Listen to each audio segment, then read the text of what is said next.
ఏది ఎదురే పడినా అవమానం నిన్ను ఆపినా ఆగిపోక అడుగేస్తే కదా శిఖరంలా నిలిచేది నీవు.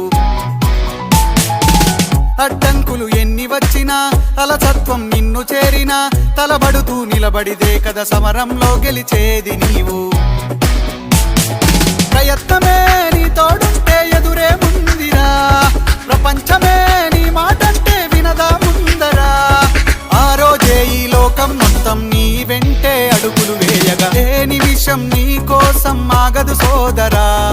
సందేశం ఇస్తుంది సమయం నీకేరా, ఎగిరే పక్షి నీ కోసం నేలకు రాదురా. సంకల్పం ఉంటే చాలు.